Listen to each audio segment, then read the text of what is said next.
Hey guys, welcome to the Movie Champs Show, episode number 31. My name is Zakary Cheatham. With me tonight I have... Flemming. Yeah, sorry, it was a little low. Sorry about that. I got the chat open on my phone. So go ahead and chat away, everybody. Yeah. Alright guys, so we have... This is kind of a... I guess I don't know if you'd say a slow week for movies, but... This is the We Ran from Marvel week. Yeah. So there was... I guess not too much to choose from in theaters.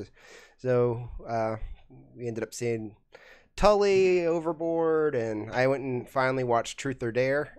So we're going to be reviewing those at the bottom of the episode. Mm-hmm. We have a couple news stories, one of which is some news about the Venom movie, and we also have some Power Rangers news. Yes. That was kind of big. Yes. We got quite a few movie trailer reviews. Yeah.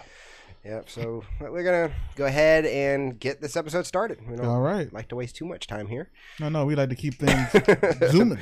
Moving quickly here. Mm-hmm. All right. So the first story, like I said, was a Power Ranger story, and so Hasbro has reached a deal to acquire Haim Saban's flagship Saban's Power Rangers property, along with other entertainment brands including My Pet Monster, Popples, Julius Jr., Luna Petunia, and Treehouse Detectives, in a cash and stock pact valued at $522 million. The toy maker previously said Saban brands $22.25 million pursuant to a Power Rangers Master Toy license agreement that was to begin in 2019. Those amounts are being credited against the purchase price. All right, so there's a lot to take in. We'll go ahead and just take in the basic information that we have here, and that's that Hasbro now has acquired the Power Rangers, which is interesting. It's interesting if you think about not what they just purchased besides Power Rangers. Everything else there seems like garbage to me. Yeah. Your mic is way too low. Yeah. Wait a minute. Don't tell me it's trying to come up. No. Oh, it's coming off the table. Yeah, I was gonna say you can lock it in up there in the neck. Is where you need to lock it in at. Daggone. All right. So, anyways, yeah, you talk while I get this set up. If you think about what's more interesting is what Hasbro already has, which is the G.I. Joes. They have Transformers. That would be the interesting one. Yeah. Like a Transformers Power Rangers crossover. Yeah. That would be interesting to see, like a Zord Transformer. That would be interesting. We already know that they're making a Mask movie with Jay. What's his name? The one that did the Batman, or not Batman, the Fast and Furious movie. What's his name? F. Gary Gray. F. Gary Gray. I don't know why I'm starting with a J. J. Jonah Jameson is probably F. Gary Gray. So F. Gary Gray's directing a Mask movie. And so if you think about that, that seems more interesting, knowing that they have all these other things that Teenage Mutant Ninja Turtles, if they could just cross over all into one movie. Yeah, but they don't turn this into an Avengers event. Yeah, Nickelodeon's has Ninja Turtles right now. Do they? Yeah. I wonder what their agreement is though, because they're technically Paramount, I guess. Paramount Nickelodeon. Well, Paramount's probably the one releasing it, and Nickelodeon owns the rights to it. Yeah, Nickelodeon. Like the last two Ninja Turtles movies were released by Paramount, but Nickelodeon owns the brand as a whole. Okay, but I think they're all kind of under the same neck because Hasbro has deals with Paramount too. Yeah, they have deals with Paramount, but technically speaking, the Ninja Turtles themselves has a deal with Playmates. Then they've had a long-standing deal with Playmates. I think there's something that could be worked out. There is. If they're looking at Avengers money right now, I think that they probably if there's the promise of Avengers money out there, the deal can be cut. Yeah. So if you think about it that way, like that seems more interesting. I mean, I loved the last Power Rangers movie, but of course that was with Lionsgate, so it's different now that it's with Hasbro. Hasbro is not known for their quality. They're more thinking more in terms of financial terms. They are as very much a business rather than a creative entity. Mm-hmm. So everything about them screams this was like stamped out on an assembly line. Their movies included. So I'm hoping that they hire somebody. Well, they did hire somebody to be in charge of their. We talked about it a long time ago, but it wasn't somebody that we would have ever asked to be in charge of their. And it was a specific part of the Hasbro line. Not. I don't know. This is okay news, but I really do hope somebody they put in charge of these franchises. Yeah, I don't want another gem in the hologram situation. No. So. What do you guys think about this? Let us know in the comments what you think of Hasbro now buying owning Power Rangers. Because, like I said, a Power Rangers, G.I. Joe, Transformers universe sounds interesting. It does. It sounds like it could be something really good if put in the right hands. And the long as the show remains good too, because I know a lot of friends that still follow the Power Rangers as a TV show. So as long as that quality still keeps them happy, keep it going. Mm-hmm. But yeah, so I don't see them. I see them definitely rebooting the Power Rangers. I don't think there was anything there from the Lionsgate Power Rangers to pull any inspiration from or to continue anyway.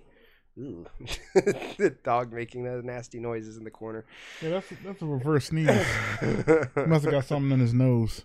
He was just in there eating out of his dish, so he probably got water in his nose. Probably. Yeah. Anyways, anything else you want to add to this story? Anything? Don't worry about him. You got anything you want to add? No, I can't think of anything else. No. Okay. And about that noise, Archie's making my dog used to make the same noise. So it's that's what he makes that whenever he does stuff like that. Yeah. All right, so go ahead and move on to the Venom story that I was mentioning at the beginning of the episode, and that is that Venom allegedly is not part of the MCU. I say allegedly. All right, so Avengers Infinity War co-director Joe Russo has stated that Venom is not part of the MCU. It's the latest statement on one of the most confusing superhero topics of the year, and this time it's from one of the key players in the Marvel Cinematic Universe. On Monday, Joe Russo visited Iowa City High, where he fielded savvy questions from school students. One student asked him whether or not Venom was part of the MCU, and Russo gave a simple response: no, that's a Sony property. Russo's comment is particularly notable because throughout the discussion, he was extremely wary of spoiling anything. If he wasn't sure, he said so. If he felt another director would give a better response, he referred to them and avoided making a committed answer. It's clear that so far as Joe Russo is concerned, Venom is not part of the MCU. All right. What do you think about that? And then the peasants rejoiced. Screw attack reference for anyone out there that caught that. But yeah, I'm so happy that Venom is not going to have its tendrils anywhere near the MCU. I would pull it just back a little bit. Yeah, I'm not. Okay, there we go. But anyways, I'm holding back my judgment on this Venom movie until I actually see it. I'm not totally sold that this is going to be a good movie based off of just the trailers and the information we have going. It still feels too TV showy. It does feel a bit too TV show. It feels very safe. Yeah. As far as, I mean, if they release a Red Band trailer or something, and then that would more than likely change my mind. If this is some kind of like, I don't know. It needs to be nuts, and I'm not getting that nuts feeling out of it. It feels very safe, and it feels almost as if Venom is a superhero rather than a villain or an anti-hero or anything.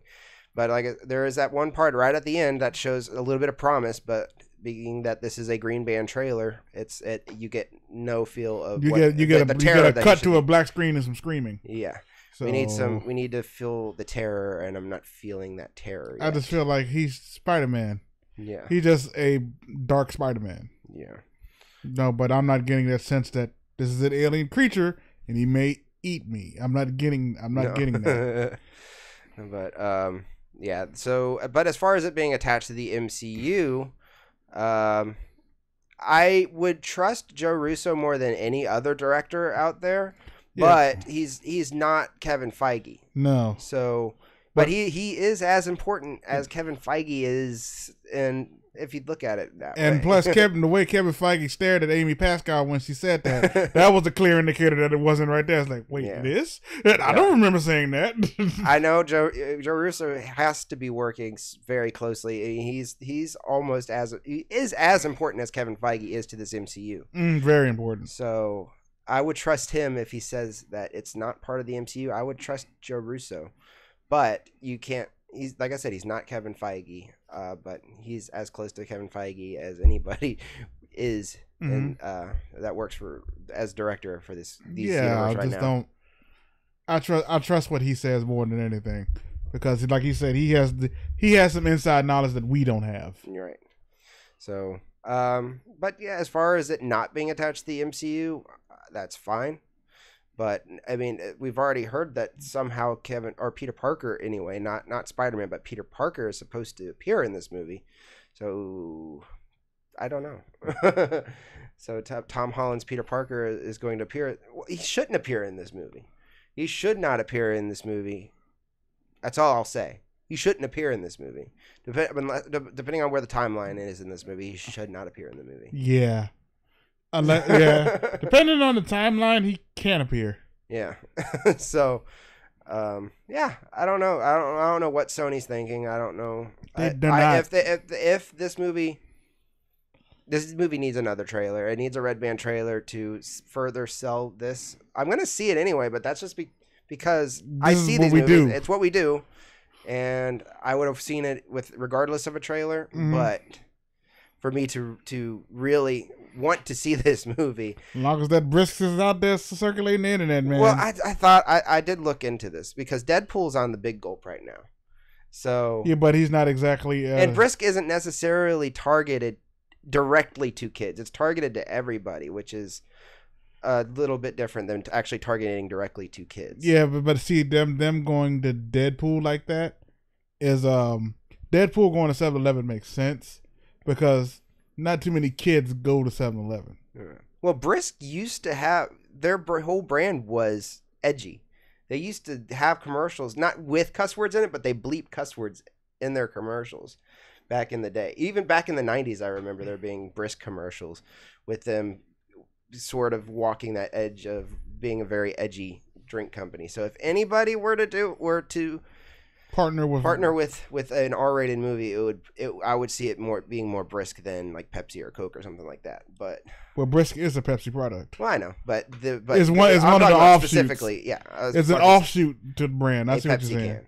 Okay, so, it's not on a direct Pepsi can. I see what you're saying. But it'd be like if he popped up on a bubbly or something. But their most recent ad campaign was them saying this is a great effing drink or something like that, or something. It was like, or no, what was it? They did something. It was like, it's pretty good or something. It was just a goofy ad campaign. Mm-hmm. So I don't know. They've always been walking a little bit on that edge. You still got that real sunshine in your heart. Yeah. All I gotta say is I just saw Jurassic World Pepsi's on Jurassic World Dr. Pepper's in the store. So yeah. Well, I mean, Mountain Dew used to do Call of Duty, and I don't think they ever did Grand Theft Auto, but they did Call of Duty, which is an M-rated game. Yeah. So, but it had T games in the franchise before. Yeah. But it was their M-rated game though, so it's but yeah. I don't know. There's still their ad thing is all iffy, but if it was like on Nickelodeon, that would be the kiss of death. Yeah, like if Tom Hardy showed up, hey kids, I'm here to advertise my new movie Venom. Yeah, yeah. So welcome to the Kids' Choice Awards, and here with a new exclusive clip is Tom Hardy. Well, there it is, PG-13. Yeah. But since, like I said, it just depends on how exactly you go about your marketing, your ad campaign and marketing and stuff. Mm-hmm. Well, anyways, we'll go ahead and move on to our trailer reviews. Or I guess actually, we will ask you what you think about Venom not being part of the MCU. Does this make you? Like I said, I don't care if it's part of the MCU. I just want it to be a good movie. Yeah, I just want it to be good. It doesn't need to be attached to any extended universe for me. So as long as it's good, I'm willing to take back any mean thing I said about it. Yeah, which is funny, which is going to probably be a common theme for this episode. So, yeah, for some of us anyway. So go ahead and move on to our trailer reviews. Like I said, it's going to be. Sorry, I just got an interesting email. All right, anyways. Ant-Man and the Wasp. Brand new trailer for that one. So, in the aftermath of Captain America's Civil War, Scott Lang grapples with the consequences of his choices as both a superhero and a father. As he struggles to rebalance his home life with his responsibilities as Ant-Man, he's confronted by Hope Van Dyne, I guess? Hope Van Dyne, yeah. Hope Van Dyne and Dr. Hank Pym with an urgent new mission. Scott must once again put on the suit and learn to fight alongside the Wasp as the team works together to uncover secrets from their past. The movie is set for release on July 6th, 2018. All right, so what did you think about this Ant-Man and the Wasp trailer? It made me more excited to see the movie. It did too. I got mildly more excited. I was already excited for this movie, so anything else would have been, I guess, a little bit extra. Mm-hmm. But at the same time, I was underwhelmed by what they were teasing in their teaser trailer that was released the day before this trailer.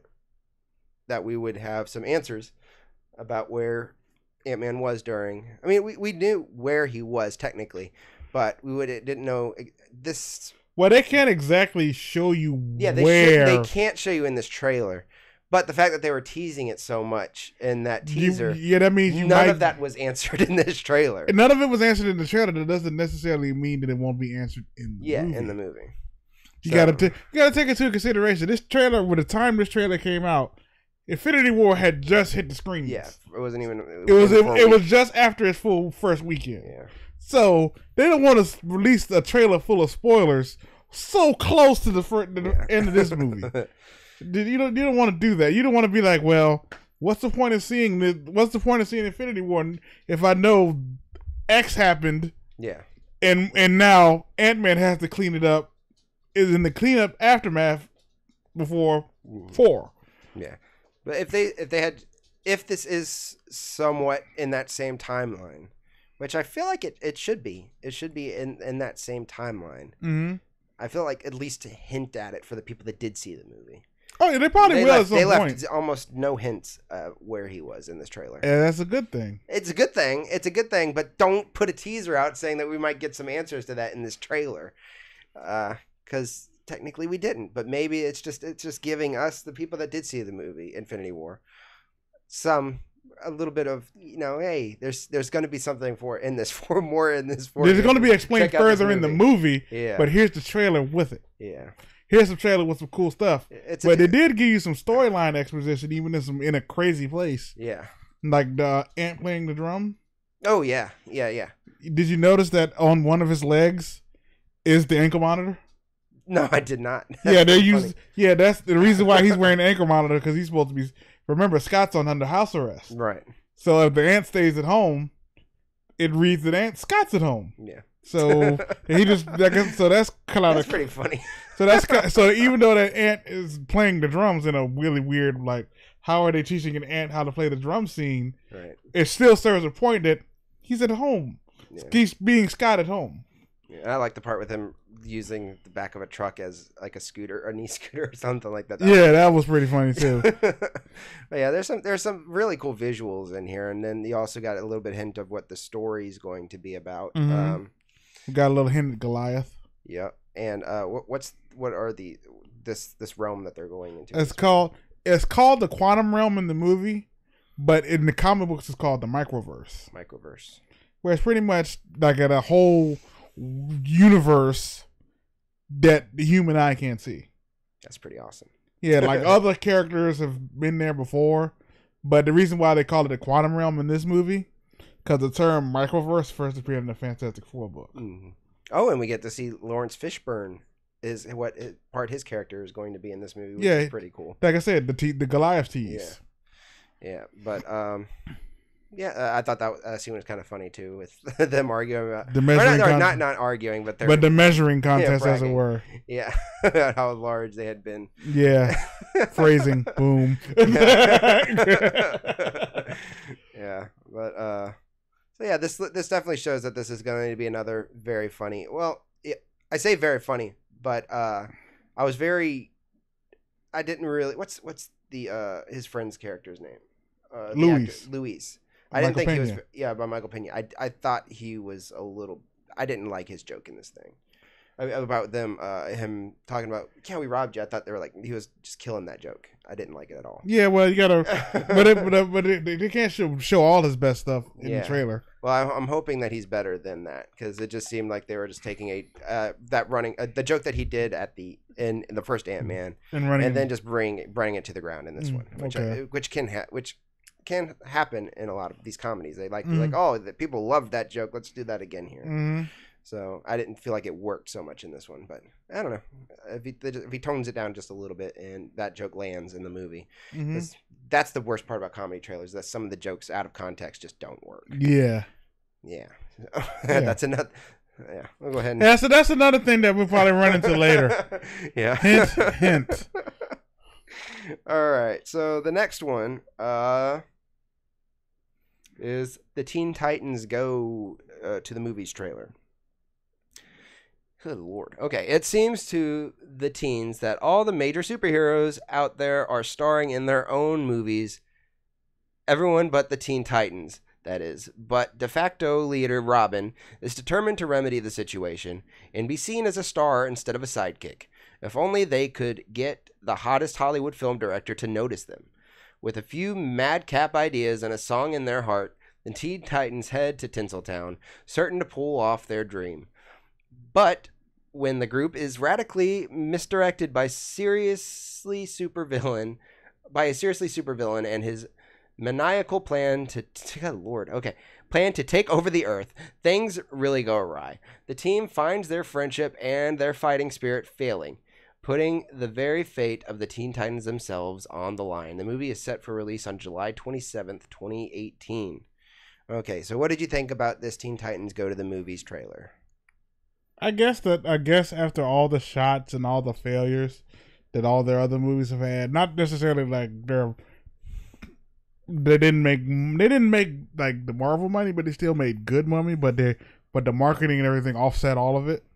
So I think after all of this, I think it is a good move for DC to step back and kind of poke fun at themselves for a little bit with this movie. So I'm intrigued to see how far they go with that. They've already gone pretty far already. They got Little Yachty as John Stewart Green Lantern. Yep. Nicolas Cage is Superman.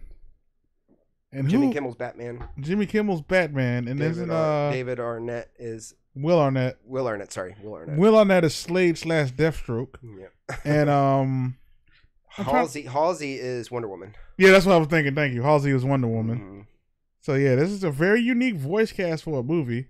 It looks like it's trying to go for the Lego Batman route. Yeah, that's what I was getting. I was getting hints of Lego Batman in this trailer. It didn't, because I absolutely cannot stand the Teen Titans Go show. I watch it and I like some of the clips that I see on YouTube sometimes, where like it's a funny music video or something. I like that kind of stuff, but as far as the show as a whole, it's not funny to me. But this, like you just said, it felt like a Lego Batman style comedy. Mm-hmm. So it was funny enough in this trailer for me to actually go and see this movie. Yeah, and not be like, and not dread going to go see it. Because I liked the fact that they're poking fun at themselves a little bit, mm-hmm. as far as the studio, especially with the joke that that Green Lantern makes about the other Green Lantern movie. Yeah. We don't talk about that. We don't talk about that.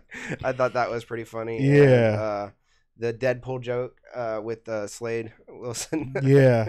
I thought that was really good. Yeah. But yeah, this trailer is pretty funny. I'm hoping that's not all the funny parts in there, because they do go the fart joke route later on in the trailer, which I said, oh god, so this is what it's going to be. That made me worried, because I know that's a lot of what the stupid TV show is about. So I don't know. The reason why I don't like the TV shows is because these don't feel like they're characters. It feels like they just put skins of DC superheroes over top of these stupid cartoon characters. They don't feel like any bit of who they're supposed to be. I want to call it spoofing or, satire. It doesn't feel like even satire. So this felt a little bit more satirical than the TV show does. So maybe they might actually feel a little bit like the characters they're supposed to be portraying. Mm-hmm.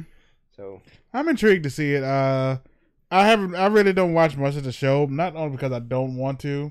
I'm one of the people who defend Teen Titans Go, because I just look at it like these are just like like when you watch the original Teen Titans, this is like the art style they would use, and they would like go into their heads and they like think about something else, thinking about something. They would use an art style very similar to this, so it's like this. So I'm used to it, and I would watch it and probably enjoy it. All right, my guy. If you've checked out this trailer, let me know what you think. I may be in the minority group, I guess you would call it. You're going to be in the minority group again later tonight. You're going to keep hinting at this. Yeah, there's going to be a barn burner in a little bit. It's going to be a barn burner tonight, guys. All right, so here's something that I think we both agree on here, and that is the Robin Hood trailer. A war-hardened crusader and his Moorish commander mount an audacious, good lord, I did not write this one, obviously, audacious revolt against the corrupt English crown in a thrilling action-adventure packed with gritty battlefield exploits, mind-blowing fight choreography, and a timeless romance. Robin Hood is set for release on November 21st, 2018. Okay, so I'll go ahead and start this one. Go right ahead. I thought this trailer looked very stupid. Yeah, I agree. It looked like what was the studio you said? Did you say which studio was producing this? It was Lionsgate. Summit. Lionsgate and Summit. Yeah.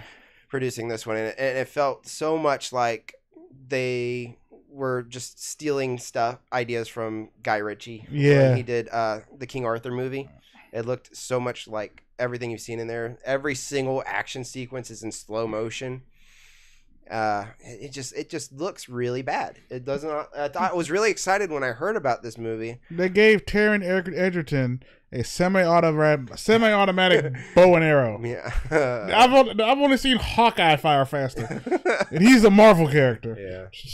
Yeah. It just looks like a ripoff of everything that has been a bad movie lately.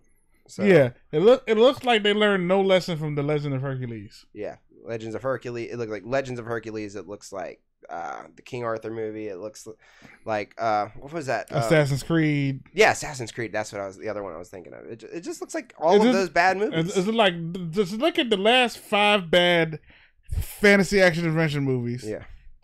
Boil them down and condense them to all their worst parts. Sprinkle some Jamie Foxx in there. Robin Hood, 2018. What was that? Seventh Son or something. I forget what it was called. Oh, the Seventh Son. Yeah. Forgot about that one too. Like I said, it looks very generic and derivative. Yeah. So I was excited when I heard the concept because they promised it was going to be a dark and gritty, which I don't see any of that in this movie. It does not look dark and gritty at all. Yeah, it's dark. In fact, there's not much light. Well, there's a lot of daytime going on though. There's a lot of daytime, but the action scenes are hard to see because they're filmed in the dark. Yeah, which might be for our benefit, maybe. Yeah. But like I said, it was promised to be dark and gritty. I was expecting like R-rated bloody gore, and this is PG-13. So no, it just looks bad.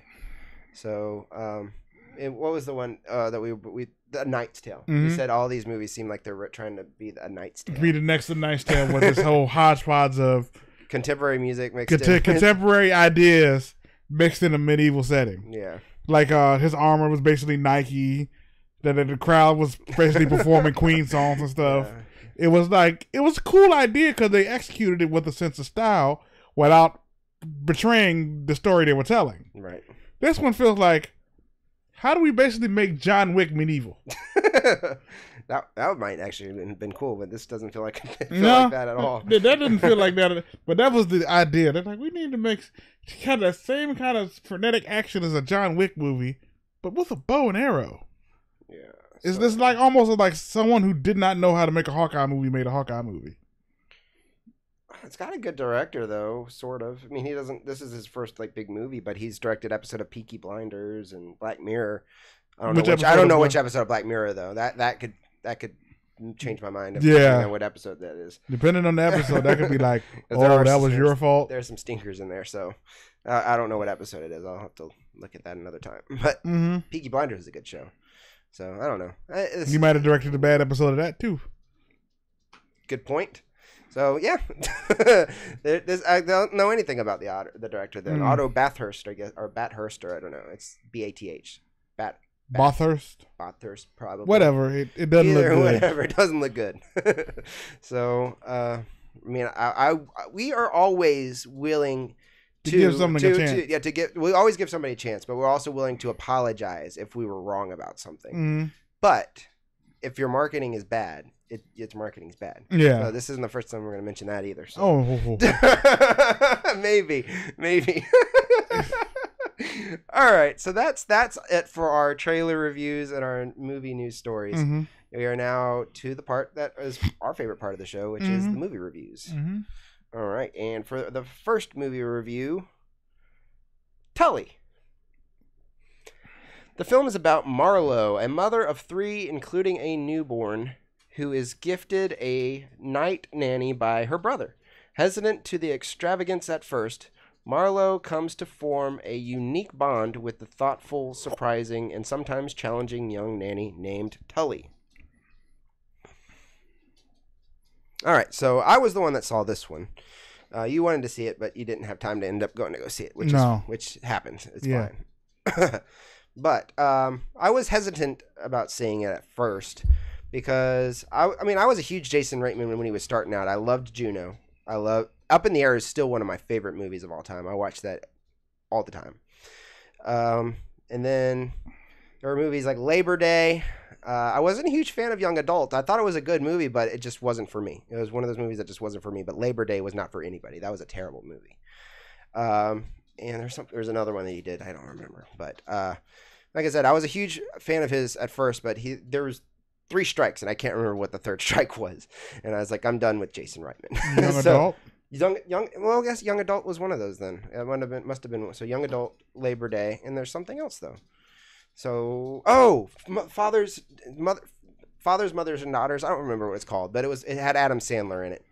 That is absolute garbage. That movie was garbage, but Adam Sandler was why I wanted to see it, because it looked like a good dramatic movie, and I wanted to see what he was able to pull off. I love it when he does drama, but that movie was garbage. He was the best part of the movie, and he was still garbage. So that's one of that was his most recent movie, if I can remember what the name of it is. It's like Mothers and Daughters or something, but it's a mix of other names like that. I can't remember. I'm looking it up right now, really, really quick. And Thank You for Smoking. That was his first one that I loved. Oh yeah, I have not seen Thank You for Smoking, but I do want to check it out. Men, Women, and Children. So not Mothers and Daughters, Men, Women, and Children, that he did in 2014, and then Labor Day before that. So yeah, he was 3 strikes for me. And I said, I don't really want to go see Tully because I've been burned before by him. And this was really good. This was better than, to me, it's his 3rd best. I liked Up in the Air first, Juno second, and this 3rd now. And then Thank You for Smoking is somewhere in there. I haven't seen it since it came out, but I knew I liked it whenever I first saw it. So, this was one of his better ones. It really could have been a sequel to Young Adult, but like I said, I liked this better than Young Adult. And the cinematography in this one is pretty good. It's fairly basic. It's got just that simple indie feel to it. No spectacular shots or anything. It's like I said, it's pretty basic. The soundtrack is what you'd expect. A lot of indie music and stuff like that. So it's not an Oscar movie. It's definitely a great performance from Charlize Theron. I think if anybody gets nominated for Best Actress this year, she might be in the running, but it's still really early to tell for that right now. And Mackenzie Davis, she's constantly getting better in her career. That's not to say she was like ever bad. I'm just saying I'm liking her more and more every time I see her. She was really good in Blade Runner 2049. She's really good in The Martian, and like I said, she's very good in this movie too. This is her best performance that I've seen so far. And the it's got some funny moments. I hesitate calling it a comedy. It's just it's got some drama. It's got a lot of drama in it. Would you be cool with calling it a dramedy? dramedy. That's good. Because the comedy, like I said, it's not like laugh out loud funny, but it's good to kind of release a little bit of the tension and the mood. Yeah. So and like I said, the tough parts aren't all that tough. It's just reality is all it is. The reason why I also didn't think I was going to like this because I knew the trailer was. I felt like when I first saw the trailer for Tully. Yes, I did. It felt like there was something more to it. Yeah. There wasn't anything more to it than what it was. What was it was presented at face value. Yeah, so it was misleading. But I don't think anybody would have gone out to go see this movie otherwise if they didn't think about that weird trailer for Tully. It's like, gosh, what else could there possibly be? And then whenever they released that full trailer, and I was like, oh, okay, so this is like a motherhood or parenthood style type movie. Mm-hmm. But what I was worried about that it was going to just show the bad parts, I guess, of parenthood, which it really kind of does show the bad parts. But I was like thinking that it was going to be like a kid hating movie. I was like, oh, come on. I was like, because if it was the character from Young Adult, I would have definitely felt like this was going to be like a kid hating movie. Mm-hmm. Because I'm not saying that you're a kid hater, but I'm saying not too long ago, Jason Reitman was doing a script reading for Juno with the benefits for Planned Parenthood. So I was like, oh no, is this going to be pushing that kind of political agenda on this kind of movie? I was like, I don't like movies with political agendas. I felt he's very politically active person. Mm-hmm. So I didn't want that to be kind of what the undertone for this movie was going to be. Abortions are A-okay kind of thing, you know. Yeah. It didn't do that. It didn't do that. So I kind of appreciated that this didn't have any sort of agenda going into it. So or at all in the movie, not just going into it at all. This movie didn't have an agenda. It's not a child-hating movie. It's just reality. I think it would be a good movie to show to health classes, probably. Like this is what being a mother's like. Yeah. So, the part where Mackenzie Davis, she comes in a little later into the movie than I was expecting, but she was, like I said, she was very good. She brought exactly what was needed for Charlize Theron's character, for her. She was basically like her lifesaver in this movie. Okay. Because the transformation Charlize Theron makes in this movie is she's does this. She transforms herself for whatever the role requires, and she the makeup department deserves an award also for this movie because I know she probably did put on some weight for like the facial features, maybe 10, 20 pounds maybe, but the rest of it was thanks to the makeup department. You can definitely tell. But what the I'm trying to think of what her character was going through. It was very much a post-traumatic stress from childbirth, and that was told very realistically here for this movie. If somebody has ever or is or has suffered from that, I think it would be really tough to watch that part of the movie. But it's definitely gives positive light to seeking help when you need it, or just making sure that you seek help. It gives that positive message, I guess, which is something that is really important for people. It says don't be afraid to ask for help. This family was very off balanced, to say the least.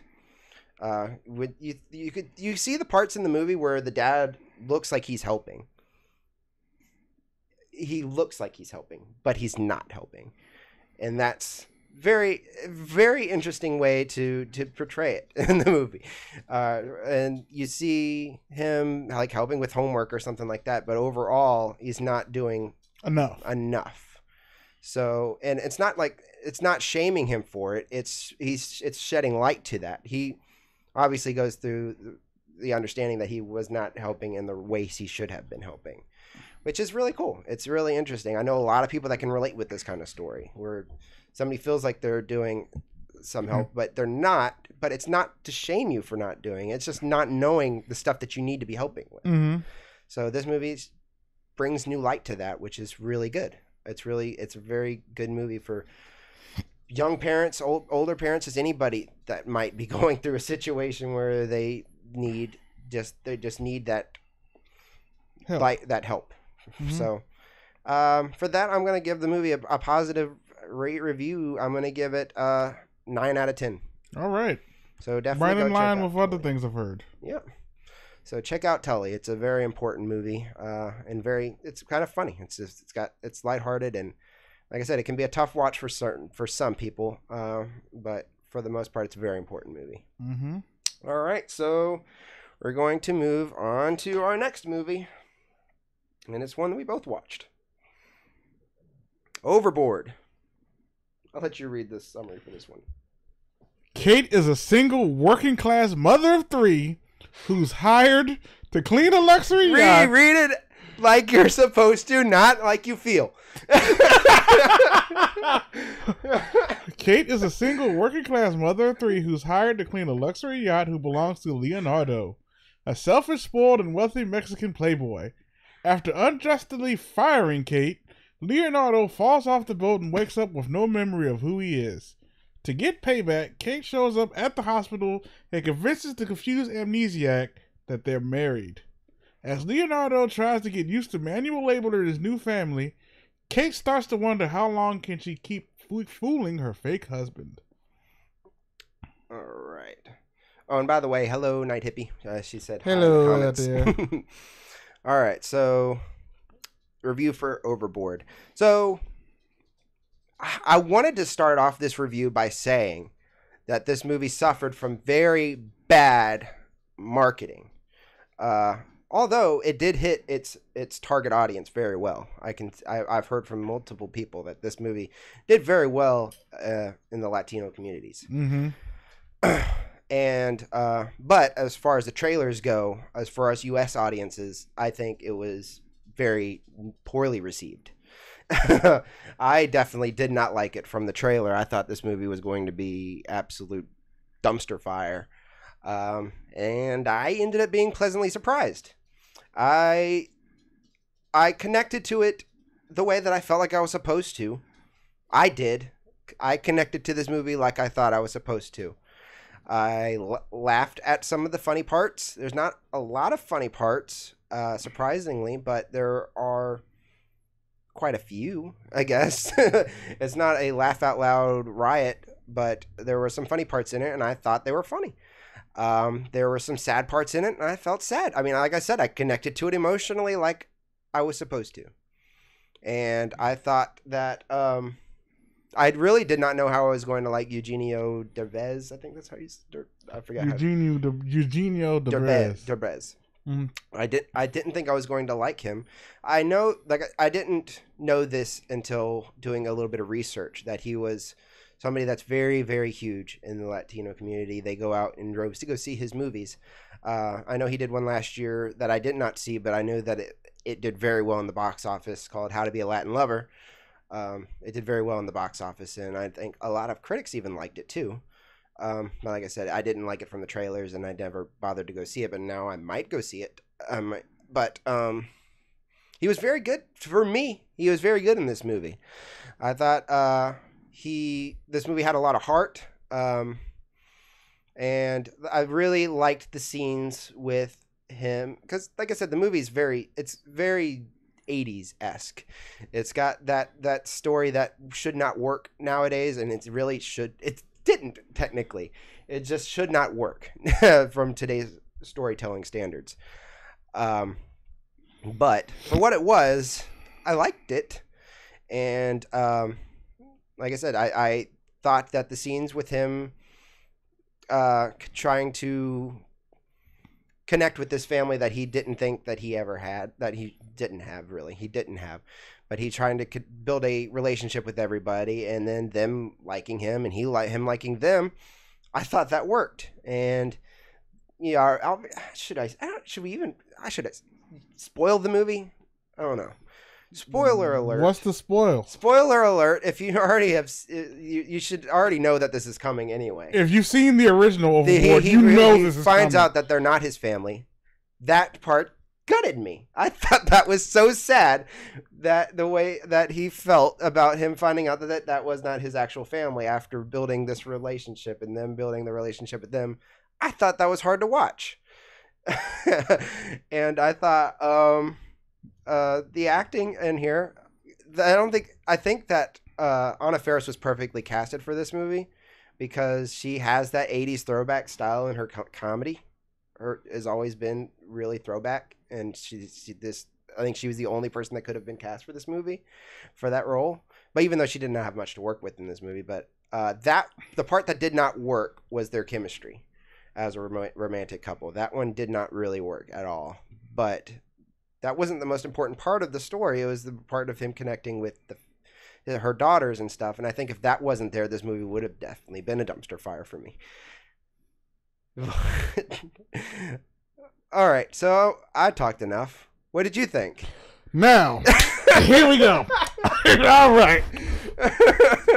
So I'm sitting in this theater watching this movie. I'm like getting into it. I'm like, okay, when did the jokes come in? And I hear people laughing behind me, but I'm like, when did the jokes start? I'm like 40 minutes in, like just sitting there. I'm just sitting there like, oh my God, I'm actually in here, and this movie is the dumpster fire. Yes, I want everyone to hear my rage right now. This movie is the dumpster fire that Walker thought it was going to be to me. I hated this movie. I hated every little bit of this movie. It was dumb. It made me mad. It did not make me even chuckle once. You know how even the dumbest movies will make you chuckle once? Nope. Not me. I was in there quiet. I was in there like, ugh. I texted him about 45 minutes in. And if you check the Instagram, he even quoted my message. The message said, I think this movie might be my first walkout. I've never walked out of a movie just because it was flat out bad. But this movie almost forced my hand. I did not enjoy this movie. I thought the acting was horrible. I thought the situation was so bad. I will admit the beginning part, whenever he was his spoiled rich self, was very much a cliche. The plot holes was just everywhere. Like the plot, they make the spoiler because I don't care. Let's go. They make a point to show that the crew has like multiple cameras all over the boat. Oh yeah, that's for security purposes. What's wrong with that? Yet no camera saw him fall off the boat. Oh, well, it technically did, but the guy wasn't watching it, and they didn't go back. They didn't go back once. Some of those people don't record. Okay, now, a man that rich falling off a boat and winding up in a hospital. Wouldn't that part is a huge hole of nobody recognizing him? No, not nobody recognizing him. That's not even the part I'm talking about. No one on the news cared. Yeah. It didn't make Twitter, Facebook, Instagram. The news didn't spread like wildfire who is this missing man? They didn't put no thought into it. Or that the fact that there was no missing overboard person from a ship reported to the police either. Yeah, so that is a huge hole. But you gotta ignore it to enjoy the movie. No, see the thing is, no, you can't. But no, I can't ignore it because I can't because this movie is set in 2018. Yeah. I said it shouldn't work in 2018. It shouldn't be a movie that we even should think. They didn't look into 2018. In 2018, they would do a background check on this woman, so they just don't give a patient away. Yeah. That's a huge liability, giving away patients like that. Patients that are mentally ill, mentally ill and mentally injured. Yeah. So they and then they try to make and then did you hear the joke that tied into the original Overboard? Mm-mm. They said this happened to a woman back in the 80s. Oh yeah. That part. Oh, so this is a true sequel, not a remake. And then they even tried to throw a Jaws joke in this movie. Oh my goodness! Because even down to having the sheriff named Brody. Yep. Oh gosh. Okay, yeah, guys, the movie is not great, but like I said, there are parts in it that I enjoyed. That not as much. I guess you did not enjoy them. The part that I enjoyed is when the credits started rolling because I could get up and leave. And this movie has the audacity to be 2 hours long.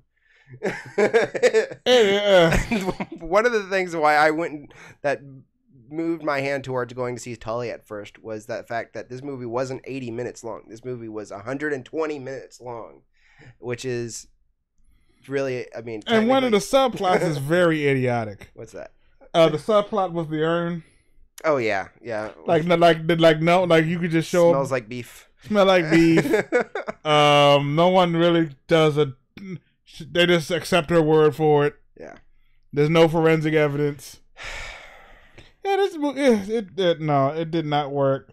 It tried my patience. I never want to see this movie again. I will rate the movie. I'm gonna give it a 6.5 out of 10. That's like 6 points too high. Okay. I give it a half out of 10. A half out of 10? One whole half out of 10. And the only reason why it gets a half for me, because the way they actually treated the kids like kids a little bit. Even the middle one, I give them a half a point for letting her be herself, playing flag football, even down to wearing a suit to the wedding. I thought that was kind of a cool little touch. Mm-hmm. They letting her be her. All right, so that's a cool little touch. Outside of that, this movie is garbage. This movie will be in the $3.74 bin at Walmart. I guarantee it. Not the $5 one. Cause you still find some good movies in the $5 bin. That $3.74 bin, you got company coming. All right, so you're giving this movie is now 35%.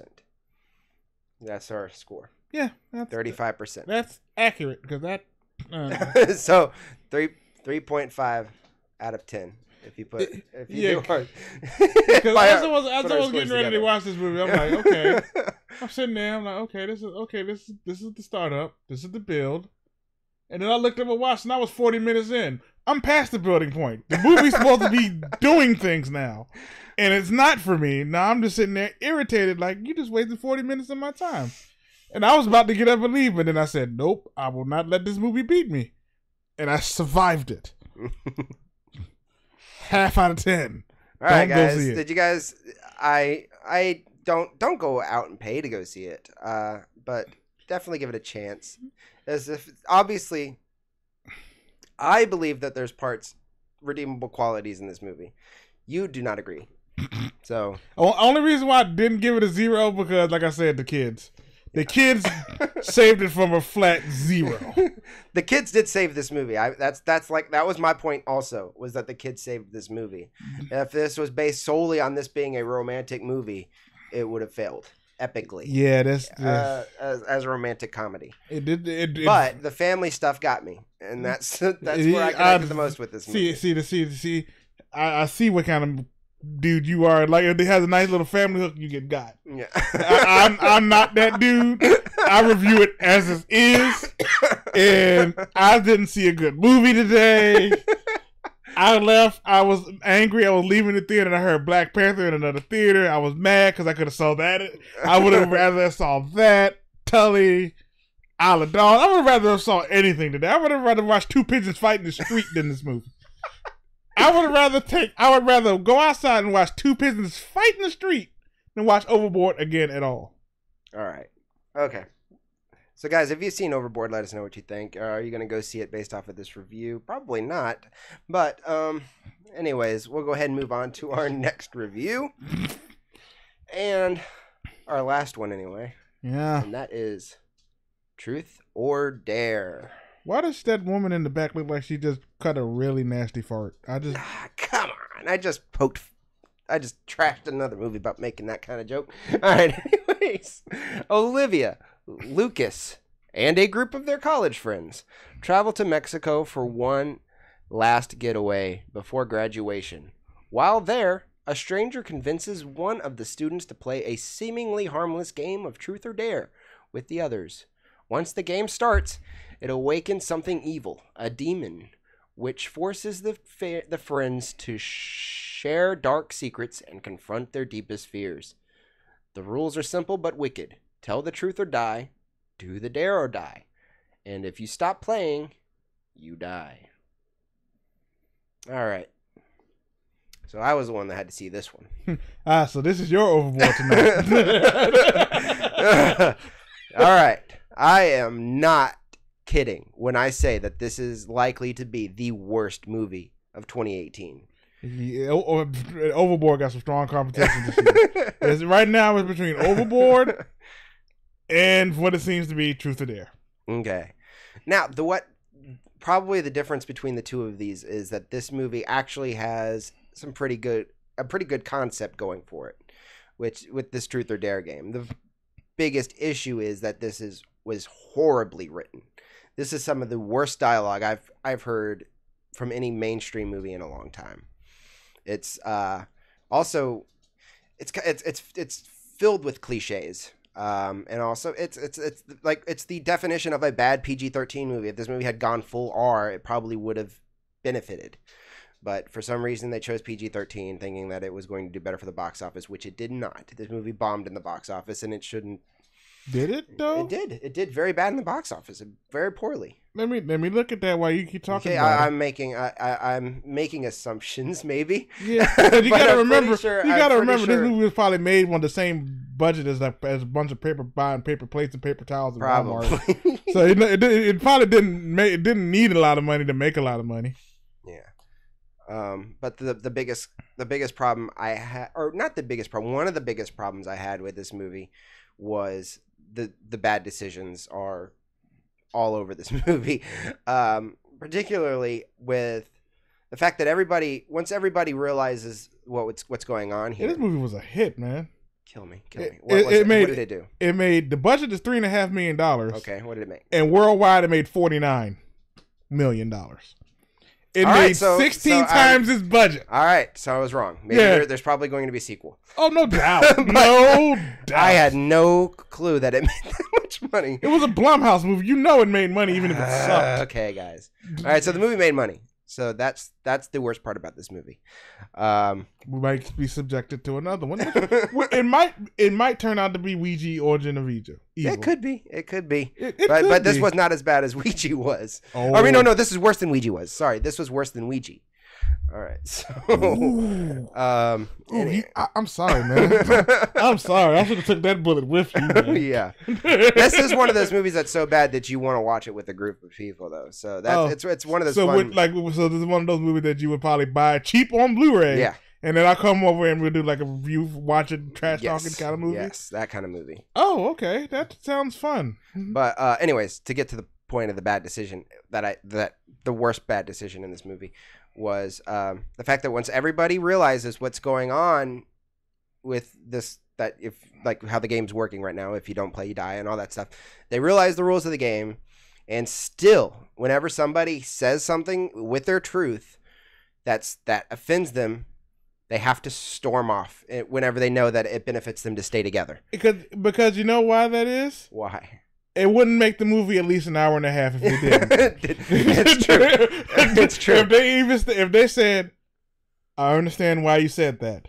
Who's next?" Yeah, it wouldn't be a movie at that point. No. It would just be them sitting in a room. What they should have done was get ahead of the game and just go ahead and say all the truths that they had, that all these things that are deepest, darkest secrets to each other. But now that this should have drawn them closer, which it didn't. It tore them apart, which was stupid. Because the thing gets them whenever they're most vulnerable. So stop putting yourself in a vulnerable state by storming off every time somebody says something that you get offended by. I hated that. It absolutely made me mad, and it was almost the same character doing it every single time, which upset me. I was like, "Come on, stop doing this. Stop leaving and storming off every single time." It made me so mad because you knew as soon as that was happening that, oh, good, now it's going to get this person. So I hated that part of the movie. And then we're playing an evil game of Truth or Dare, but why did you say that? Yeah. Because I don't want to die. And then it had used that whole cliche of great prank, guys. Oh, great. Oh, okay. Good job, guys. Great prank, guys. I hate that in any movie, especially the horror movies, when you think you're being pranked. I was like, stop it. Haha, very funny, guys. Yes. You can come out now. Exactly. It uses that.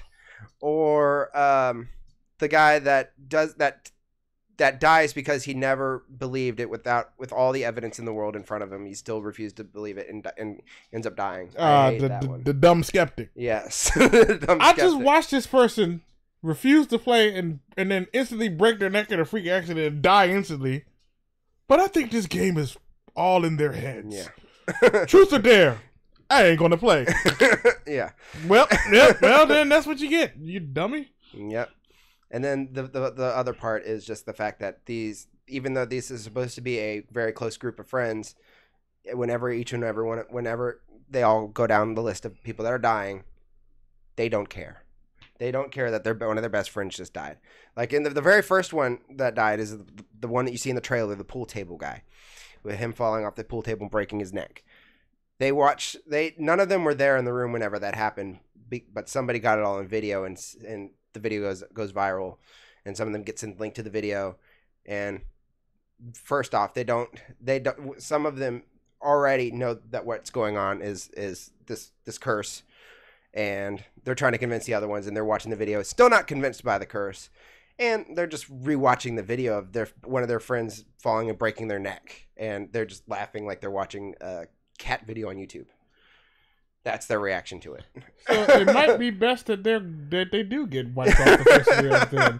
Because that's cold and soulless. Yeah. So like I said, none of the friends care that their friends are dying. So why should we? Yeah. So yeah, the movie is absolutely terrible, and it's from who I believe one of the worst directors working today, Jeff Wadlow. I sent you a screenshot of his resume, which is Never Back Down, Cry Wolf, some terrible Kevin James movie that's on Netflix right now that came out last year. Dude's bad. So yeah, I'm not a fan of his, and this movie is just another one for his resume of absolutely terrible horror movies. So I hesitate calling it a horror because you're never really scared, and like I said, it's because of would you call it a horrifically bad movie? Yes, a horrifically bad movie. But anyways, for the score for this one, I am going to go 3 out of 10. Wow, I'm giving it 3 points for good concept. Very bad execution. Okay. There was a sci-fi movie that was very similar to this that's also called Truth or Dare that came out not too long ago, and it was just way better than this. Was it the actual Sci-Fi Channel? Yeah. Oh. Yeah, it was a Sci-Fi Channel movie that was better than if you're not as good as a Sci-Fi Channel movie, it's pretty bad. So I don't know why Jason Blum would even sign off go as far as putting his name before this movie. Because it made nearly $50 million. That's why. It's a business thing. It's it's a business portfolio. He knew he was getting his money back. Yeah. So did he really care? Guys, look how much I made this movie for, and look how much it made back. Yeah, so that's what he's known for, I guess. Yeah, that's what he's known for. He's known for taking these little dumb doopy doop horror movies and then like making them. Some of them are usually good. Lately they've been good, but then he's like, I got one in the can that brings back old Blumhouse. Yeah. Yeah, that's so. What did I say? 3 out of 10. Yeah. Yeah. So 30%. Yeah. Anyways, guys, that was the lowest score I ever gave a movie. Half. Not 1/2, by the way. I want to clarify. Not 1.5 out of 10. Just half. I can only imagine when you ever go lower than that. Oh yeah. I don't think I'm ever gonna go lower than half. Oh man. Half is the new 0. I think getting half is worse than a 0. Well, look at this. Because of the way the math works. Since you and I both saw Overboard, that now has 3.5 out of 10, and I just gave this one a 3 out of 10. Mm-hmm. So I wasn't even thinking about that, but I went ahead and said this was the worst movie of the year, so it now makes it the worst movie of the year. Worse than Overboard. Yeah, by just that little bit. it by half. Me giving it that half gave it a slightly better score. I should have gave it a 0. But then it would have sat at a 60. No, it would have still sat at a 60, right? Yeah. No, because you still had to divide it by no. Yeah, I still had to. I had to add your half to my 6, and then divide by 2, or I mean to my 6.5. So yeah, and then divided by 20. So okay. Or yeah, divided by 2, depending on how you do it. Depending on how you do the math. Yeah, but anyway, fractions, guys. Fractions, guys. We do math here too. All right. So, anyways, that's been our Movie Champs episode 31. So be on the lookout for our podcast episodes. If you haven't checked out our podcast episodes, last week was really good. Yes, the friendship test. Yeah, the friendship test. And the first one was really good. So far, I've been really happy with how these have gone. Yes. It's one of my new favorite shows that we're doing. And also, we are working on a Let's Play video. Yes. We shot one last week, and we have to reshoot it because all the audio just said, you know what? We're not cooperating today. The audio was bad. Yeah, so maybe we'll upload it later once we're done with the Let's Play as the lost episode, but maybe not. You know, depends on how we feel. Yep. But anyways, guys, let me put up our thingamajig. My name's Zakary Cheatham. You can find me at all the social media links right here. EJ Flemming, same here. All the social media links down there. All right, guys. Like I said, this is episode 31, and we will see you next time. Make sure you check out our last episode of the Movie Champ Show, our most recent movie review. Good Lord. And make sure you like and subscribe and leave a comment for this episode, guys. We will see you next time. Bye. Peace.